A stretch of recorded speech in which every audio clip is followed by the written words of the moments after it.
ಅವ್ರಿ. ಹಾಂ ರೀ. ನಮಗೇನು ಗೊತ್ತಾಗಲ್ಲ. ಅಲ್ಲ ಏನಾಗ್ಬೇಕ್ರಿ ಅವ್ರು ನಿಮಗೆ? ಮೊಮ್ಮಗ ರೀ, ಮಗಳ ಮಗ. ನಿಮಗೆ ಒಮ್ಮೆ ಗೊತ್ತಾಗಿಲ್ಲ ಇದ್ರ ಬಗ್ಗೆ? ನಮಗೆ ಗೊತ್ತಿಲ್ಲ. ಮತ್ತು ಎಷ್ಟು ದಿವಸ ಆತ್ರಿ ಮದುವೆ ಆಗಿ? ಮದುವೆ ಆಗಿ ನಾಳೆ 5ನೇ ತಿಂಗಳ 9ನೇ ತಾರೀಕಿಗೆ ಆಗೈತ್ರಿ. ಹಾಂ ರೀ. ನಿಮಗೆ ಒಟ್ಟ ಸೇರಿ ನಮಗೇನು ಗೊತ್ತೇ ಇಲ್ರಿಪ್ಪ. ನಾವು ಒಮ್ಮೆ ಆ ಹುಡುಗಿಯರು ಕುಗ್ಸ ನಾರಿ ಬಿಟ್ಟು ತೊಗೊಂಬಂದ್ರು ಗೊತ್ತಿಲ್ಲ, ಯಾವುದು ಗೊತ್ತಿಲ್ಲ ನಮಗೆ. ಒಮ್ಮೆ ತೊಗೊಂಡು ಹೋಗಿ 2 ದಿನ ಎಲ್ಲಿದ್ದ ಹೊಳ್ಳಿ ಮತ್ತೆ ಕರ್ಕೊಂಬಂದ್ರಿ. ಕರ್ಕೊಂಬಂದು ಮನ್ಯಾಗ ಇಟ್ಕೊಂಡತ್ರಿ. ಅವ್ರನ್ನ ಹೊರಗೆ ಹಾಕಿಲ್ಲ, ಏನಿಲ್ಲ. ತೊಗೊಂಡು ಹೋಗಿದ್ರಿ? ತೊಗೊಂಡು ಹೋಗಿದ್ರಿ. ಹೋಗ್ಯಾರ ಅವ್ರ ಅಪ್ಪಾರು ಹೋಗಿ ಕರ್ಕೊಂಬಂದಾರ್ರಿ. ಮನ್ಯಾಗ ಇಟ್ಕೊಂಡೇವ್ರಿ. ಹಾಂ ರೀ. ಮನ್ಯಾಗ ಇಟ್ಕೊಂಡ ಮತ್ತೆ ಹಿಂಗೆ ಮಾಡ್ಯಾರಂದ್ರೆ ಏನು ಮಾಡ್ಬೇಕು? ಹೊಳ್ಳಿ ಕರ್ಕೊಂಬಂದು ಇಲ್ಲೇ ಇಟ್ಕೊಂಡ್ರಿ? ಹುಡುಗಿನೂ ಇಲ್ಲೇ ಇಟ್ಕೊಂಡೇವ್ರಿ. ಅವ್ರು ಹುಡುಗ ಹಡ್ಯಾಕ ಹಾಂ ರೀ.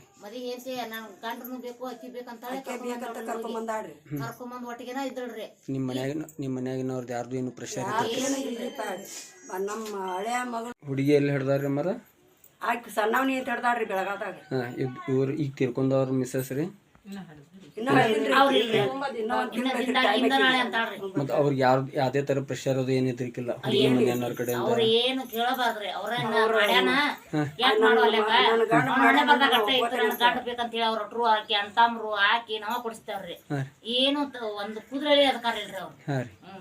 ಆ ಹುಡುಗಿ ಇದು ಮದ್ವಿ ಹೆಂಡತಿ ಬಗ್ಗೆ ಏನು ಮಾತಾಡೋ ಕುದುರೆ ಇಲ್ರಿ. ನಾವ ಬ್ಯಾಡ ಅಂತಂದ್ರು ಯಮ್ಮ ಇರ್ಲಿ ಆಕೆ ಬಗ್ಗೆ ಇಬ್ರು ಹೆಂಡ್ರ ಅಂತ ನಾ ಸಲ್ಕೊಂಡು ದೊಡ್ಡ ಮನಸ್ಸು ಮಾಡ್ಕೊಂಡವ್ರು ಇದಾರೆ. ಮತ್ತೆ ಈಗ ತೀರ್ಕೊಂಡ್ ಹುಡುಗಿ ಮನೆಯವ್ರು ಏನು ನಿಮಗೇನು ಪ್ರೆಷರ್ ಮಾಡಿಲ್ಲ? ಏನು ಮಾಡಿಲ್ರಿ ಅವರು. ಮತ್ತೆ ಯಾಕೆ ಈ ತರ ಮಾಡ್ಕೋ ಕಾರಣ ರೀ ಮೇಡಮ್ ಅಮ್ಮಾರ? ಯಾರಿಗೂ ಗೊತ್ತ್ರಿ ಆಕೆ ಮನಸ್ಸಿನಾಗ ಅವನ ಮನಸ್ಸಿನಾಗ ಏನಿತ್ತು ಅನ್ನೋದು ನಮ್ಗೆ ಹೆಂಗ್ ಗೊತ್ತಾಗಲ್ಲ. ಇಬ್ರು ಕೂಡ ಇದನ್ನ ಮಾಡಿದಾರೆ. ಇಲ್ಲೇ ಮನ್ಯಾಗ ಇದ್ಕೊಂಡ ಮಾಡ್ಯಾರ್ರಿ ಇವ್ರು. ಮಾತಾಡ್ಕೊಂಡು ಹೋಗ್ಬಿಟ್ಟಾರ. ಇಬ್ರು ಕೂಡ ಹೋಗಿದ್ದಾರೆ. ಆದ್ರೂ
ನಮ್ಮೂರಾಗ ಬಂದಿದ್ರು